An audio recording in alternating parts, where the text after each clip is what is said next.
Guys, it's time for another DISLYTE video. Today, in a follow-up to the last couple videos that we did on DISLYTE, we did a video, like a first impressions on Hulk, because I thought he could be, no one's really talking about it, everyone's like, he sucks, he sucks. I thought he could be a decent unit for killing bosses. We tested him out at 5 stars. We tested, he wasn't fully upgraded, his relics weren't amazing. I mean, they're still not amazing. We do have 6-star relics, they're fully upgraded to plus 15.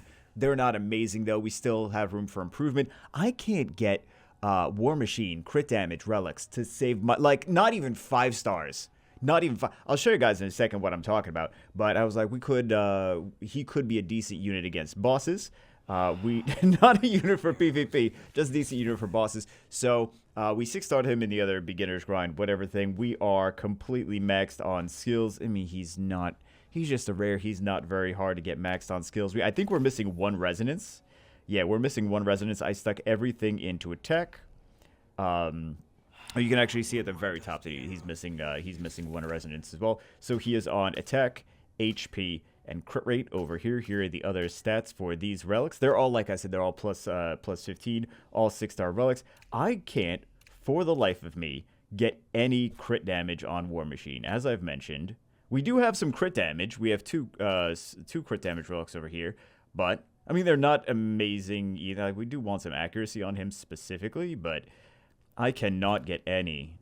Look at this. We have 1 4-star. That's the best that we have. And this guy is even doing good. The Anubis is even doing good with a 4-star relic. So let's take him into some dungeons. So in the first video, he had a rough showing because number 1, he was only 5-starred. He wasn't fully built like he is now. Number 2, we were taking him in Ritual Miracle against Kronos, which he has element disadvantage against Kronos. Also being a 5-star with element disadvantage, he really had a hard time there overall. So now he's 6-starred. We're not taking him into something that we have element disadvantage to. In theory, his skill-wise would be good against Kronos, but the element disadvantage really hurts him, and the 5-star on top of that really hurt him as well. APEP, he is element neutral too, so we did a little bit better in APEP, and Fafnir he has element advantage over. However, we don't have the team with all the multi-hits to really do Fafnir with him right now. We will do it in the future. Any excuses to do more videos with the same exact unit?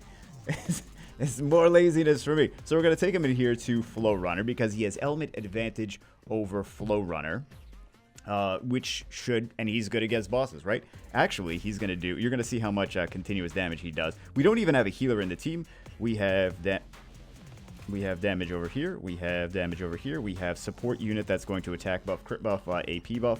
And then we also have the immunity, defense buff, attack breakdown, defense break for the boss. And then we have some more. He's only 5-star, so we got to 6-star him at some point. I don't think we're even ready to 6-star anything else. I don't think we have the materials to 6-star anything else. But we will take him into this. No healers, just units that support our damage dealers and damage dealers. So you'll see, though, when we get to the boss level, he's going to do a lot of continuous damage. He's going to do a lot of poison damage. Poison damage, damage over time, ongoing damage, continuous damage, the same thing. It's calculated a little different in this game. It's a little bit less than in other games, but it's the same basic thing. You know, poison damage, continuous damage. I want to say burn, but there's differences there, so really we just want to see. So he's going to be, if you guys aren't familiar, if you didn't see the first video, I shouldn't just assume people saw the first video. He does have a passive where he comes in when the opponents do a single target skill. He comes in with his passive and he does some damage there. So it's going to put some poison on the bosses. He's got a couple little poison over there. We get a 2-turn attack power break. If he stacks a crazy amount of poison, though, you're gonna see a big amount of poison. If he stacks a lot of poison, you're gonna see a lot of poison in the boss, guys. There's no other ways I could explain. Why am I a YouTuber? I don't even know. Okay, so we got 3 poisons, 4 poisons on the boss right now. I don't know how many debuffs they can take total. I've seen more than that. But I don't know if they can take 12 debuffs or just 10 or what the max amount in this game is for debuffs. We got just a defense break. I want to see this again because we want to see some more poison on the boss. We'll clip to it because we're going to beat him before he gets a crazy amount of poison on him. But I have seen quite a substantial, like double the amount of poison that we had on him before. So he's got 3, 4. Okay. 5, and then that's GG. So he has been doing good against bosses like this, as we kind of figured. Like he's even got the spotlight play of the game. Let's try it again. Let's see if we can get. Let's also try it in the Shimmer Dungeon too. We're here in Shimmer Dungeon now. We have basically the same team. We have the 2 supports. We have the 2 supports. We have AoE damage. We have single target damage, and we have boss slayer, debuffer kind of situation. So I should have taken the AoE in the other one. I had to actually pause the video to unlock Shimmer level 8 because I think we stopped at like 5 or 6 because I never tried to upgrade any Shimmer stuff because I don't really have. I think I have like 1 decent Shimmer unit, so never really bothered. I didn't even know we didn't have 8 unlocked until now. So I was farming the Wind Dungeon with him though.